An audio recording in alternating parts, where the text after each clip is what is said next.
A moment of your time, if it pleases you. I have been pondering and brooding, deliberating and deducting, and I have come to the conclusion that I may well know who our true enemy is. Now, our foe is the Void, of course, the usurper of time and space. But more dangerous even than the great and all-consuming nothing are those who are bent on helping it here, or bent on helping it on Rivellon. I think he still lives. The one that set it all in motion. The one you've met here in the House of the Guardians. Yes, him. It. The one who does not look quite like he used to. The one that whispered deceit and desire into Astarte's ears. He is friend to the Void, and he seeks to give it dominion once and for all. That is who I think he is. As a writer, I'm going to have to disagree with you there, but even then, please don't be fooled, for he does much more than wag his tongue. What we see here, in what was once your house, is most certainly real, but the demon, Astarte, they are, so I believe, mere manifestations of their true selves. Oh, he dwells somewhere. He must. It is a creature of blood and bloodlust, of lies and stratagems. All this time he has been plotting, of that I assure you. As much as it wants, we won't fall for its tricks. We shouldn't get overconfident. There is more to that thing than meets the eye. Aren't you going to leap through? Who knows what wonder awaits you? Impressive. A smithy and an armory. How good of you to drop by. She told me you had grown, you know. That simpleton of a girl.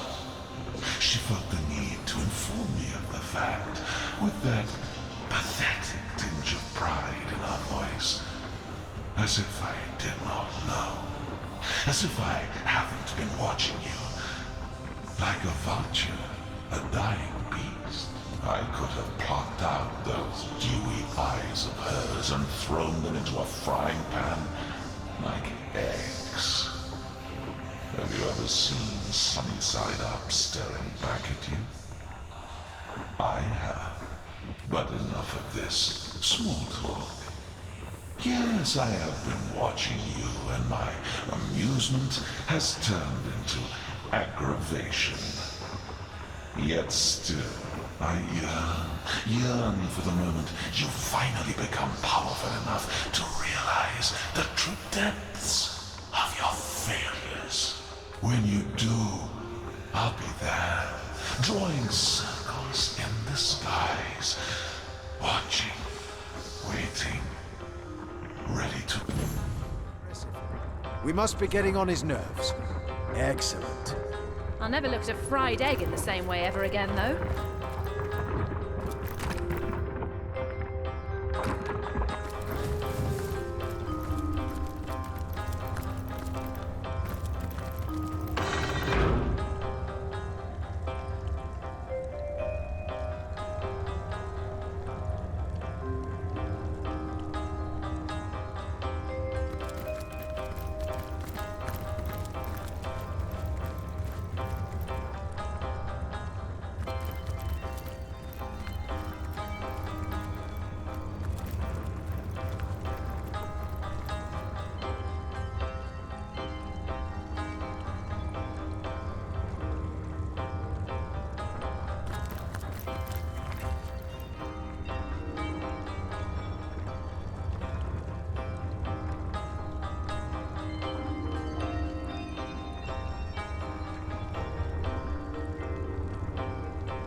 both are. How jolly!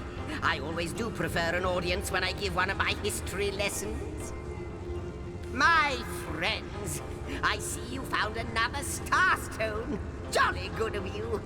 But I haven't been exactly idle either, for I think I may have nearly figured out why Source became so terribly tainted. If Astarte is the goddess of the Source, and the void was contained in her very garden, might it stand to reason that it was in fact the void who turned Source into such a dark and terrible power? But the tapestry has been rewoven. Time has been restored. I must speculate no more, and instead we must see what new shred of our tale you've uncovered. With the Guardians distracted, Astarte lifted the lid of the God Box. What she saw was nothingness. Astarte had called forth the Void Dragon, whose sole purpose was to undo all creation. Caught off guard and terrified, the Guardians, sworn protectors, fled. But Astarte stood firm. She grabbed hold of the dragon and hurled it and herself into the reaches of the void. Here she battled the dragon for all eternity. For his deception, the Trife was cast out of the first creation. He fell to Rivellon, a monstrous creature unworthy of the realm of the gods. Since that terrible day, Source has been tainted by the presence of the void. A once beautiful power has become corrupted, and those attempting to wield it often go mad in the process. What wonder awaits you? We may have been tricked into allowing Astarte to open the God Box, but we fled when faced with the void once more.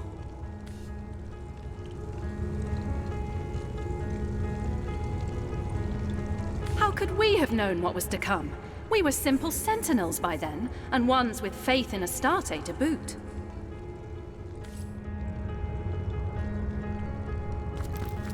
There's a seafaring atmosphere about this place. And seafaring leads to the exotic, to trading. We may be in for a treat.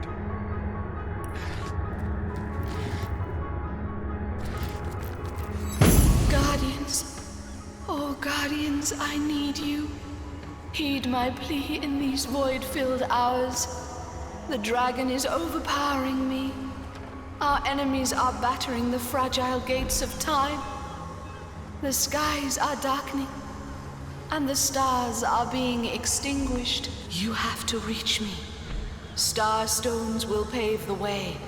Find them, use them, empower them, and hurry. Please make haste. Look out.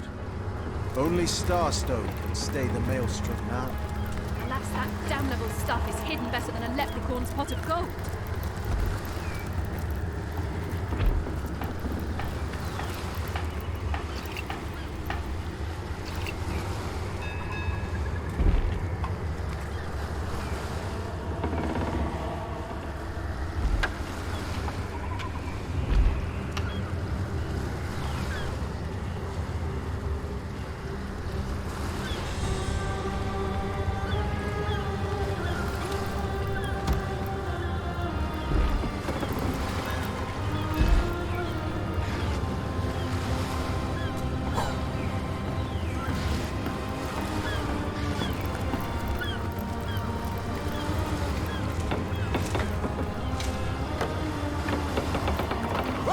Welcome, step right up. Browse these fine goods from far-flung fairy worlds and local slums the same. Take your time, or don't. Time is meaningless after all.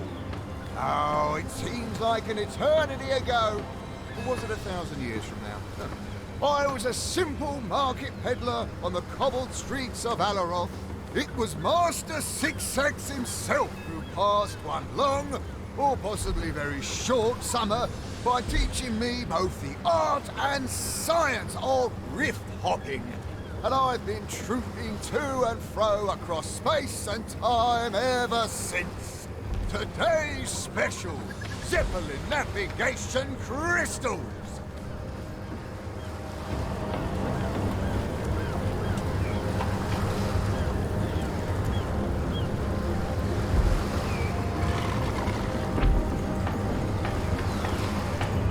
Good day, good customer.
Tell me, O Weaver, if you know all that is past and present, does that mean you know the future as well?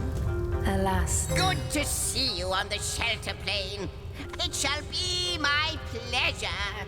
You were deceived, yes. You fled, yes.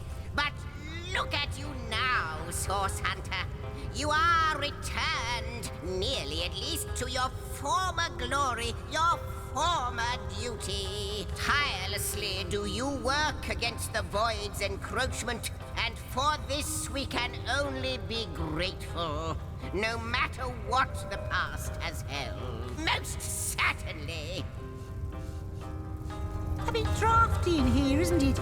Oh, Magnificent, isn't it? The anvil of creation, as Lady Time calls it. Don't be too intimidated by the fact that the divines themselves use this mighty forge. Put it to good use, and maybe you'll craft weaponry and armors that will save those same divines from the void. You didn't? I can't think of a better place for their sort to dock and deal than this nexus of space and time. It's the perfect location for it. Folks like them have seen worlds I only know from picture books. The exotica they bring with them. Blimey, I'm tempted to go on a shopping spree myself. Like you, she is a mystery. But she seems to know you. Seen the void. How might I serve our mission? Threads I weave and tales I see. All will I tell. The smithy. Pardon my rather inappropriate outburst of mirth, but smithy is such a common word for what was once called the anvil of creation. In its fires, the blades of gods have been forged. Breastplates so impenetrable even the claws of demons would break upon their glistening surfaces. The god box itself was made there, an object so strong it could contain the very void. And it is a place of untold power, this smithy, and it is all yours. They are merchants that know no borders. Their tongues are made of such flawless silver they need never turn to weapons to get themselves out of the countless predicaments that arise as they travel across magical realms. Realms as numerous as the stars. Yes, they are merchants that know no life of constancy or even rest, but they care not. With a greed one might mistake for a demons, they long for all that is new, or better yet, unknown. Their trade is their life, for it is their very trade that gives them the life they lead. One of exploration, one of boundless freedom among the boundless rifts. Free are they to do so, as yet. Ask, and I shall answer. Tennyson dugongs, you nearly startled me out of my boots. What's the word, Source Hunter? I cannot condone the terror. What's more, if I could...